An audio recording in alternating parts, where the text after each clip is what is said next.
Yo antes era camionero. Esto me sucedió en una salida que hicimos hacia Torreón saliendo de la Ciudad de México.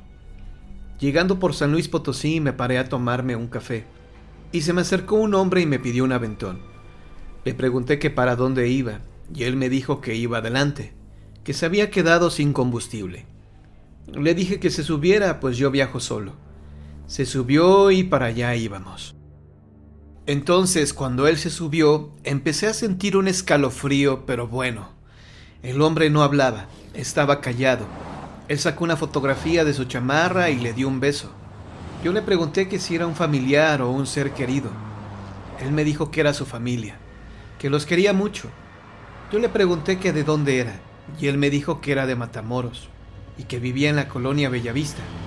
Yo le dije que estaba bien.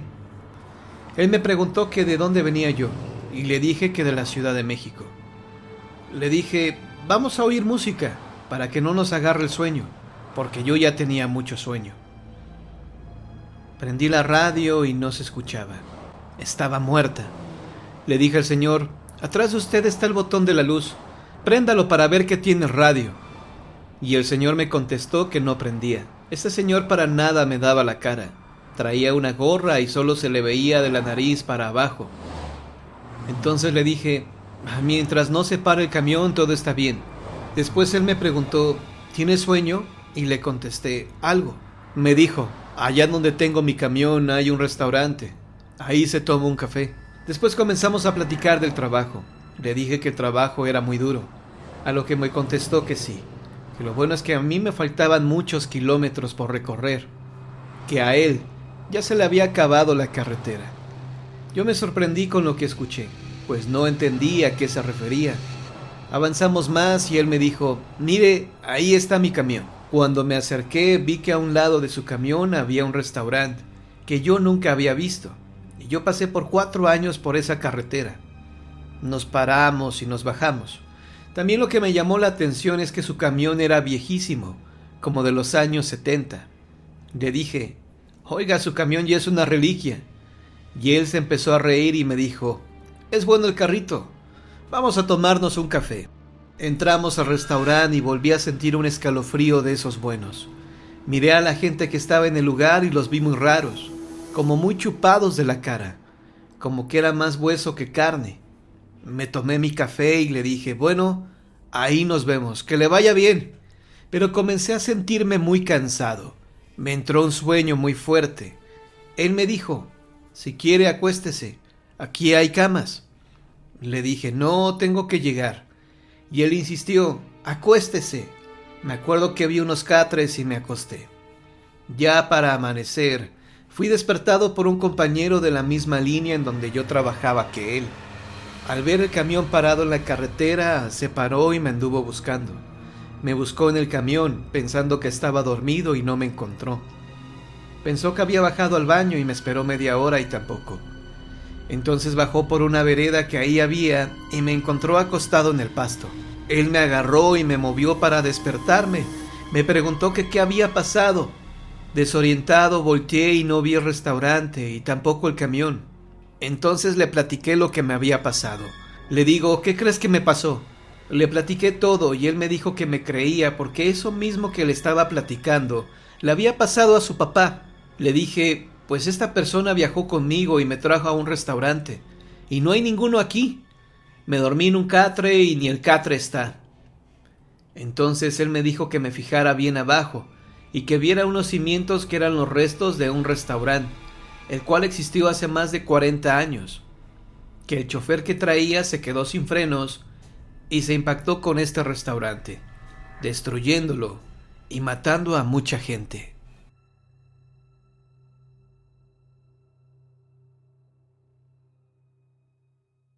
La carretera endiablada, leyenda de Oaxaca. Existen muchas historias que hablan acerca de las carreteras en México, anécdotas que hablan sobre mujeres de blanco que se aparecen en el camino, que en ocasiones provocan trágicos accidentes o bien carreteras que en determinado número de kilómetros suceden hechos inexplicables. Oaxaca no es la excepción. Su carretera hacia Mitla tiene una historia negra. La leyenda cuenta que a todos los que se encontraron implicados en su construcción Les costó un tremendo trabajo poder terminar la obra, que hasta hubo heridos en el derrumbe de la construcción, así como un pésimo tiempo, problemas con los trámites y que la obra no se podía concluir. El ingeniero civil encargado de la obra ya estaba preocupado por la situación. Tenía cierto sentimiento de frustración, pues no podían avanzar y se encontraban estancados con un proyecto que a los alcaldes les urgía. Pero fue el sabio más anciano de la comunidad quien le dijo al ingeniero civil que debajo de la carretera en construcción se encontraba una cueva con acceso a la más terrible de las maldiciones, el mismísimo diablo. A lo que él, con sus estudios, con su carrera, como un escéptico, no le creyó absolutamente nada, pero fueron malas súplicas de sus trabajadores en querer terminar con la construcción, lo que lo hizo tomar la decisión de querer ingresar a la cueva. Fue al otro día cuando entró a la cueva, cuando olió la humedad de sus paredes y penetró en la oscuridad como un hoyo negro. Mientras más avanzaba, cuando empezó a tener miedo, a creer en las afirmaciones del anciano del pueblo. Eran caminos solitarios y resbalosos los que andaba mientras trataba de serenarse y llegar hasta el final, para poder ver y conversar con quien debía negociar. Fueron varias horas de camino para poder llegar al punto exacto y asombrarse, y sentir las piernas tan débiles como las de un muñeco de trapo. Miró una especie de toro, el cual se encontraba en un sillón de piedra, rodeado de oro y joyas, que miraba al ingeniero con mirada retadora, y con una voz de estruendo aseguró que sabía muy bien por qué lo buscaba, afirmando que no existía ninguna concesión, que ese camino nunca se podría terminar de construir. El ingeniero civil negoció por horas, hasta que el toro, después de un largo silencio, le dijo: «Tráeme un camión lleno de gente y me apoderaré de sus almas». A lo que el ingeniero se negó, pero existió cierta duda en su voz, que el diablo percibió. Pasaron varios días y la obra se pudo concluir, con la tranquilidad que nunca tuvieron, y los trabajadores terminaron al fin. Por eso hubo una fiesta y una inauguración. Hicieron los platillos más suculentos. Hubo mole negro, cecina, tlayudas, salsas de colores y para el calor como postre, nieve de tuna. Todo era un festín, una celebración. A la reunión asistiría el presidente municipal y unos delegados, y un camión repleto de gente estaba en camino. Dicen que poquísimos kilómetros antes de llegar a la inauguración de la carretera, el camión se volteó en una curva mal tomada, que el chofer no supo maniobrar bien y que el camión cayó a la barranca, falleciendo todos sus pasajeros. Muchos aseguran que quizá fue coincidencia, que el toro, el demonio, había reclamado la parte de un trato, que finalmente el ingeniero no supo tomar una decisión con firmeza. Lo cierto es que el ingeniero se volvió loco y falleció recluido en un hospital psiquiátrico. Dicen muchos que su alma no descansa y que se aparece por las noches a los automovilistas por la carretera de Mitla, llorando y previniéndoles a los conductores sobre la curva. Varias personas aseguran que en esa carretera ocurren muchos accidentes, pues el diablo trata de apoderarse de las almas de los automovilistas que en ocasiones chocan y fallecen al instante.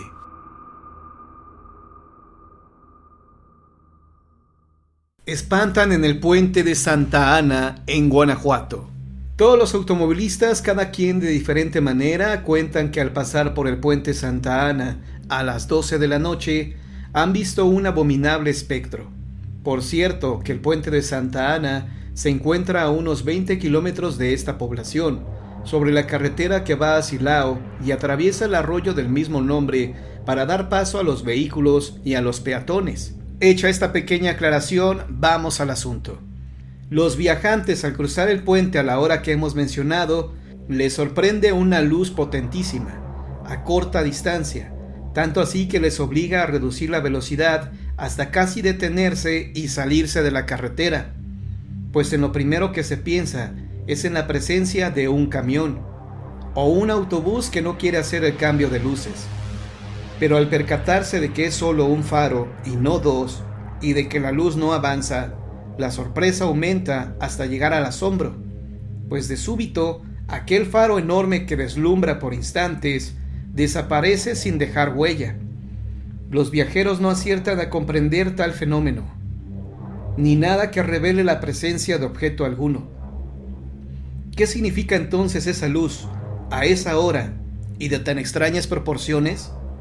Hay otros testigos que refieren sus impresiones de modo bien distinto. Afirman que en ese sitio y a esa hora, inmediatamente que pasan el puente, descubren a mitad de la carretera la sombra de una figura que corresponde sin duda a la de una mujer. Naturalmente que detienen la marcha, y lo primero que sienten es el deseo de auxiliarla. Al ver que está sola en el camino y a esas horas de la noche, paran el auto. La mujer sube, y cuando poco más adelante voltean hacia el asiento trasero, su sorpresa es mayúscula, pues la figura desaparece. Y otros más nos dicen que hace poco menos de un año, en un camión que iba al arroyo por viajes de arena, bajó uno de los macheteros a quien se le antojó bañarse en las frescas aguas de la corriente, en la temporada de lluvias, y que inesperadamente vino la creciente, y el muchacho, que no sabía nadar, se ahogó, precisamente a las 12 de la noche. Ahora, cuando pasa por ahí un auto, el fantasma hace la seña para detenerlo, sube y sigue hasta llegar a Marfil, donde se baja, puesto que ahí vivía con su familia. ¿Cuál versión es la verdadera y la que puede creerse? Para salir de la duda, lo mejor es correr la aventura en circunstancias propicias y pasar por el puente precisamente a la medianoche.